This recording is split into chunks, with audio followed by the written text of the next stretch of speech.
आइए सुनते हैं विष्णु भगवान की व्रत कथा। गुरुवार भगवान बृहस्पति की पूजा का विधि विधान माना गया है। इस पूजा से परिवार में सुख शांति रहती है। जल्दी विवाह के लिए भी गुरुवार का व्रत भी किया जाता है।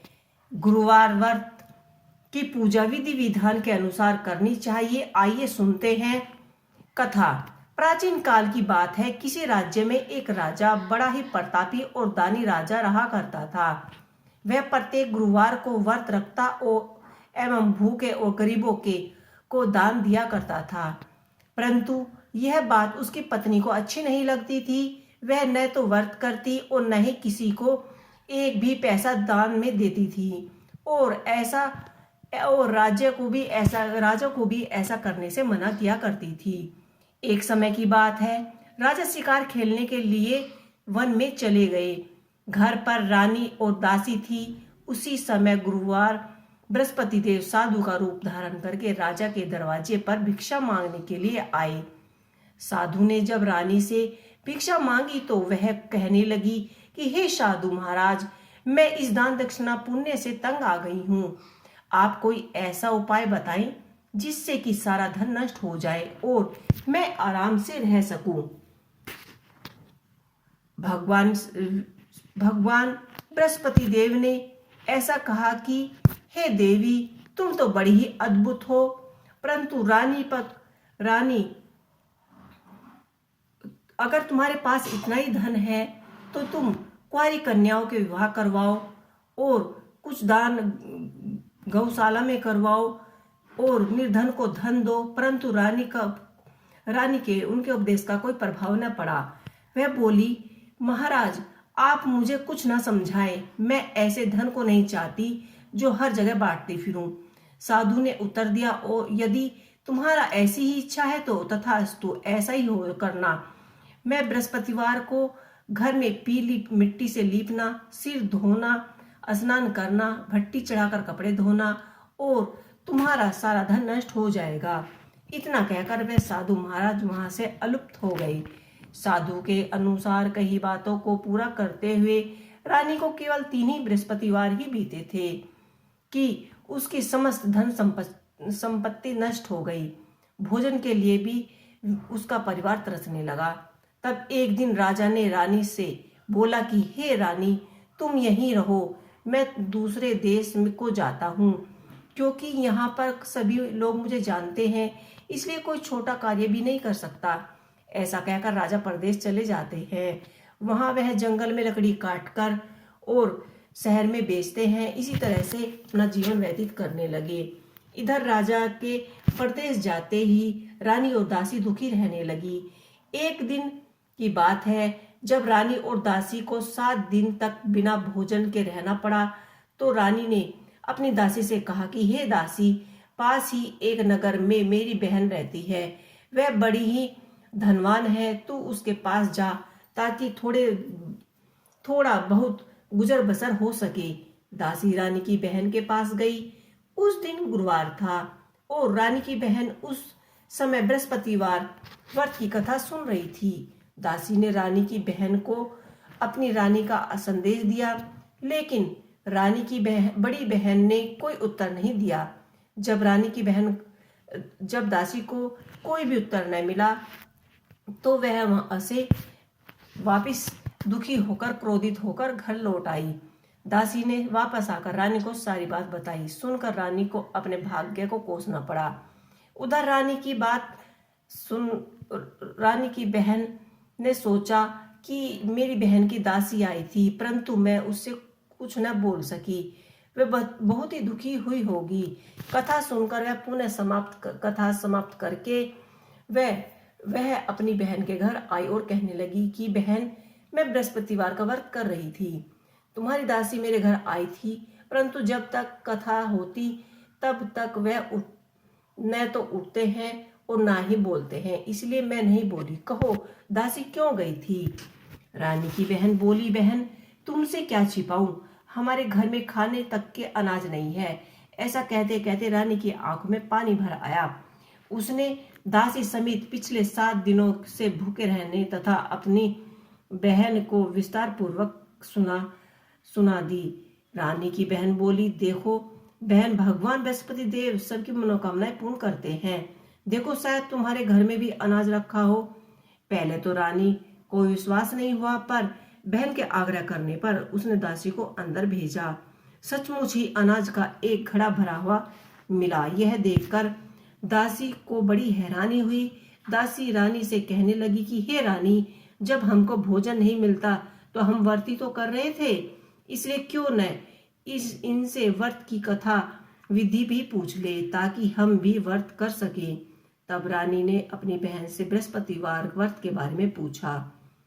उसकी बहन ने बताया कि बृहस्पतिवार के व्रत में चने की दाल और मुनाखा से विष्णु भगवान जी के केले की जड़ की पूजा की जाती है और दिया जलाया जाता है।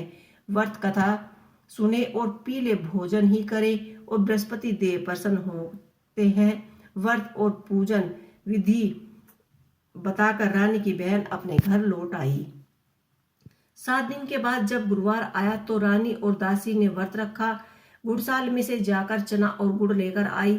फिर उससे केले की जड़ तथा विष्णु भगवान का पूजन किया। और पीला भोजन कहाँ से आएगा, इस बात को लेकर दोनों बहुत ही दुखी थी। चूंकि उन्होंने व्रत रखा था, इसलिए बृहस्पति देव उन पर प्रसन्न थे। इसलिए वे साधारण व्यक्ति का रूप धारण करके सुंदर पीला भोजन दासी को दे गए। भोजन पाकर दासी बहुत ही प्रसन्न हुई और रानी के साथ मिलकर भोजन ग्रहण किया। इसके बाद वे सभी गुरुवार व्रत पूजन करने लगी। बृहस्पति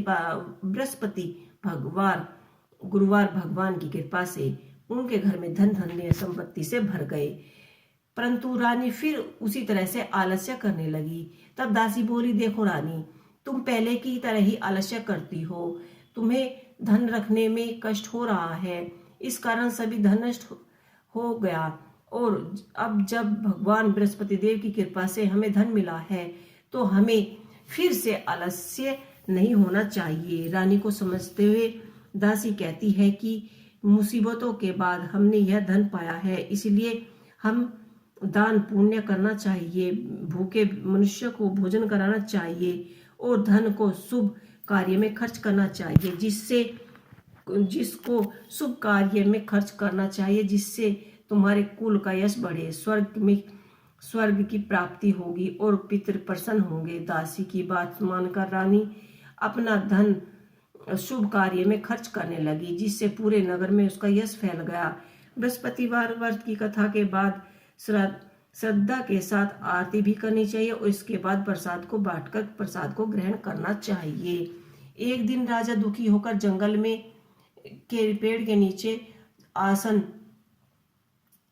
जमा कर बैठे थे और वह अपने दशा को याद करते व्याकुल होने लगे। बृहस्पतिवार के दिन था। एकाएक उनसे देखा कि निर्जल वन में एक साधु प्रकट हुआ। वह साधु वेश में स्वयं बृहस्पति देवता ही तो थे।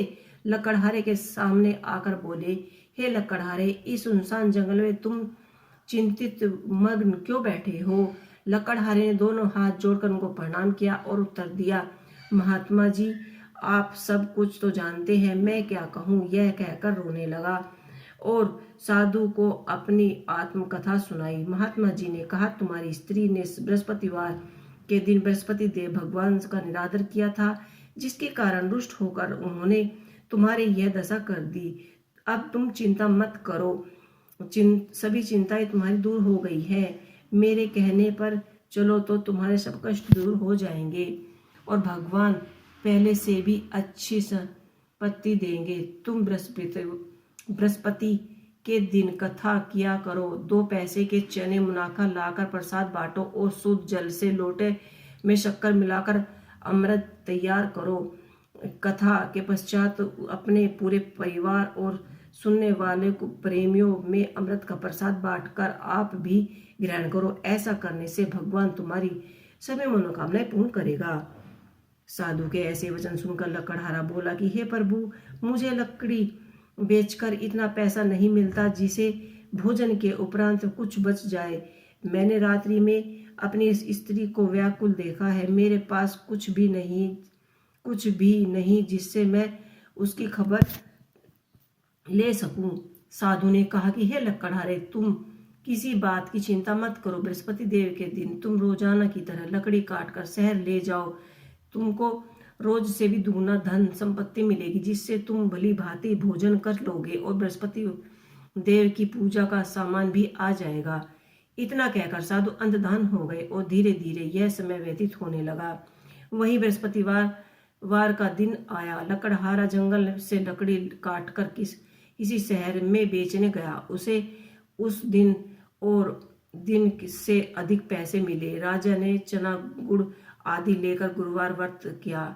उस दिन से उसके सभी क्लेश दूर हो गए। परंतु जब दोबारा गुरुवार का दिन आया तो वह बृहस्पतिवार का व्रत रखना भूल गया। इसी कारणवश बृहस्पति देव भगवान नाराज हो गए। उस दिन नगर में राजा ने विशाल यज्ञ का आयोजन किया था तथा शहर में यह घोषणा कराई गई थी कि सभी मनुष्य अपने घर में भोजन न बनवाए न आग जलाए। समस्त जनता मेरे यहाँ भोजन करने आएगी। इस आज्ञा को जो भी न मानेगा उसे फांसी की सजा दी जाएगी। इस तरह की घोषणा समस्त नगर में करवा दी गई। राजा को आज्ञा अनुसार शहर के सभी लोग भोजन करने के लिए करने गए, लेकिन लकड़हारा कुछ देर से पहुंचा, इसलिए राजा को अपने साथ घर लिवा ले गए और ले जाकर भोजन कराया रहे थे तो रानी की दृष्टि उस खूंटी पर पड़ी जिस पर उसका हार लटका हुआ था। वह वहां पर दिखाई नहीं दिया। रानी ने निश्चय किया कि मेरा हार इसी मनुष्य ने चुरा लिया है। उसे इस समय सिपाहियों को बुलाकर उसने कारागार में डलवा दिया। जब लकड़हारा कारागार में पड़ गया और बहुत ही दुखी होकर विचार करने लगा कि न जाने कौन से पूर्व जन्म के कर्म है जो मुझे यह दुख प्राप्त हुआ है, और उसी साधु को याद करने लगा और जंगल में मिला था। उसी समय तत्काल बृहस्पति देव साधु के रूप में प्रकट हुए और उसकी दशा को देखकर कहने लगे कि अरे मूर्ख, तूने बृहस्पति देव के कथा नहीं करी, इसी कारण तुझे दुख प्राप्त हुआ। अब चिंता मत कर। बृहस्पतिवार के दिन कारागार के दरवाजे पर 4 पैसे पड़े मिलेंगे, उसे तू बृहस्पति देव की पूजा करना, तेरे सभी कष्ट दूर हो जाएंगे। बृहस्पतिवार के दिन उसे 4 पैसे मिले। लकड़हारे ने कथा कही। उसी रात्रि को बृहस्पति देव ने उसे नगर के राजा के स्वप्न में कहा कि हे राजा, तुमने जिस आदमी को कारागार में बंद किया है वह निर्दोष है, वह राजा है, उसे छोड़ देना। रानी का हार उसी खूंटी पर लटका मिलेगा। अगर तू ऐसा नहीं करेगा तो तेरा सारा राज्य नष्ट हो जाएगा। इसी तरह रात्रि को स्वप्न में देखकर राजा प्रातःकाल उठे और खूंटी पर हार देकर लकड़हारे को बुलवाकर क्षमा मांगी तथा लकड़हारे को योगी सुंदर वस्त्र आभूषण देकर विदा कर दिया और बृहस्पति देव की आज्ञा अनुसार लकड़हारे अपने नगर की ओर चल दिए। राजा जब अपने नगर के निकट पहुंचा तो उसे बड़ा आश्चर्य हुआ। नगर में पहले से भी अधिक बाग बगीचे, कुएं, धर्मशालाएं, मंदिर आदि बने हुए थे। राजा ने पूछा किसका बाग और धर्मशाला है? तब नगर के सब लोग कहने लगे कि यह रानी और बांदी के हैं। तो राजा को आश्चर्य हुआ और वह गुस्सा भी आया। जब रानी ने यह खबर सुनी तो कि राजा आ रहे हैं तो उन्होंने बांदी से कहा कि हे दासी, देख, राजा हमको कितनी बुरी हालत में छोड़कर गए थे। हमारे ऐसे हालत देखकर वह लौट न जाए, इसलिए तू दरवाजे पर ही खड़ी हो जा। आज्ञा अनुसार दासी दरवाजे पर खड़ी हो गई। राजा आए तो उन्हें अपने साथ लिवा ले आना तथा राजा ने क्रोध करके अपनी रानी से पूछा, यह धन तुम्हारे पास कैसे आया? तब उन्होंने कहा कि हमें यह धन बृहस्पति देव इसी व्रत की प्रभाव से प्राप्त हुआ है। राजा ने निश्चय किया कि 7 रोज बाद सभी बृहस्पति देव का पूजन करते हैं, परंतु मैं प्रतिदिन 3 बार कहानी तथा रोज व्रत किया करूंगा। अगर अब हर समय राजा के दुपट्टे में चना की दाल बंधी रहती तथा दिन में 3 बार कहानी कहते। एक रोज राजा ने विचार किया कि चलो अपनी बहन के घर हो आऊं। इसी तरह निश्चय कर राजा घोड़े पर सवार हो अपनी बहन के घर को चले गए। मार्ग में उसने देखा कि कुछ आदमी एक मुर्दे को लिए जा रहे हैं। उन्हें रोककर राजा ने कहने लगे, अरे भाई, मेरे बृहस्पति देव की कथा सुन लो। वे बोले, लो, हमारा तो आदमी मर गया है, इसको अपनी कथा की पड़ी है। परंतु कुछ आदमी बोले, अरे अच्छा, कहो, हम तुम्हारी कथा अवश्य सुनेंगे। राजा ने दाल निकाली और जब कथा आधी हुई थी तो मुर्दा हिलने लगा, और जब कथा समाप्त हुई तो राम राम कहकर मनुष्य उठकर खड़ा हो गया। आगे मार्ग में उसे एक किसान खेत में हल चलाता मिला। राजा ने उसे देखा और उससे बोले, अरे भाई, तुम मेरे बृहस्पतिवार की कहानी सुन लो। किसान बोला, जब तक मैं तेरी कथा सुनूंगा तब तक चारा हैराई जोत लूंगा।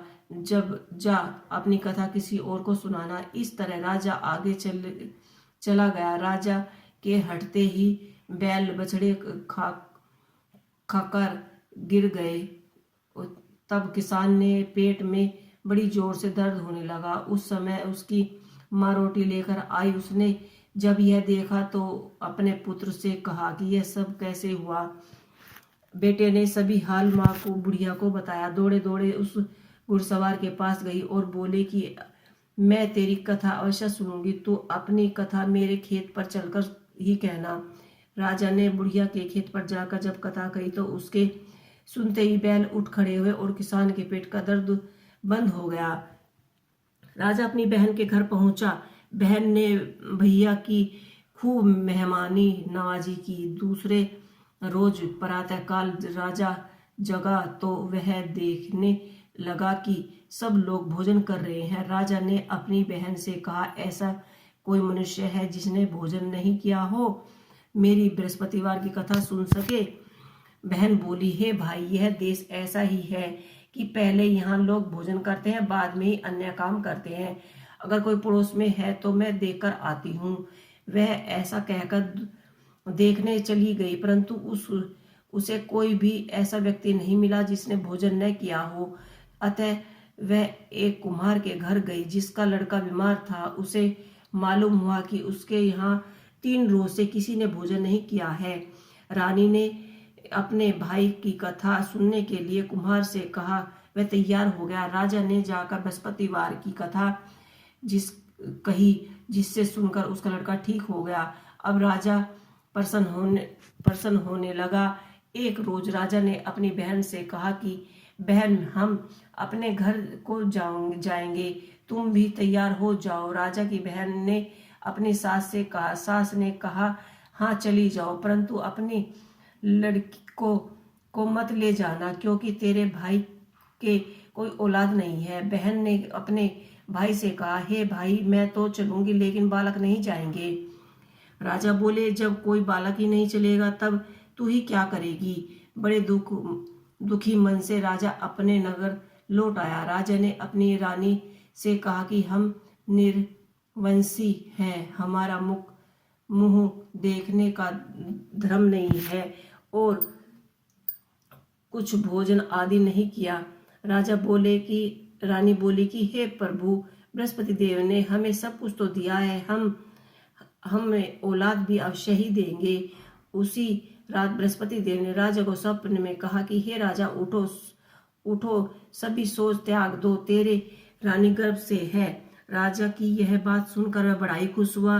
9वें महीने में उसके गर्भ से एक सुंदर पुत्र की प्राप्ति हुई। तब राजा बोला कि हे रानी, स्त्री को भोजन के रह सकती है, पर बिना कहे नहीं रह सकती। जब मेरी बहन आवे तब उसे कुछ मत कहना। रानी ने सुनकर कहा, हाँ ठीक है। जब राजा की बहन ने यह शुभ समाचार सुना तो वह बहुत ही खुश हुई और तथा बधाई लेकर अपने भाई के यहाँ आई। तभी रानी ने कहा, घोड़ा चढ़कर तो नहीं आई, गधा चढ़कर आई। राजा की बहन बोली, भाभी, मैं इस प्रकार न कहती तो तुम्हें औलाद कैसे मिलती। बृहस्पति देव ऐसे ही हैं, जिसके मन में कामनाएं हैं तब सभी को की पूर्ण करते हैं। जो सद्भावना पूर्वक भगवान बृहस्पतिवार का व्रत करता है एवं कथा पढ़ता है एवं अथवा सुनता है, दूसरों को सुनाता है, बृहस्पति देव उनकी सभी मनोकामनाएं पूर्ण करते हैं। तो दोस्तों ये थी बृहस्पति देव की व्रत कथा। आप लोगों को मेरी ये कथा कैसी लगी आप मुझे कमेंट कर जरूर बताइएगा और आप मेरी ये कथा अवश्य ही सुनिएगा और प्लीज़ मुझे सपोर्ट अवश्य कीजिएगा। इसी के साथ जय बृहस्पति देव।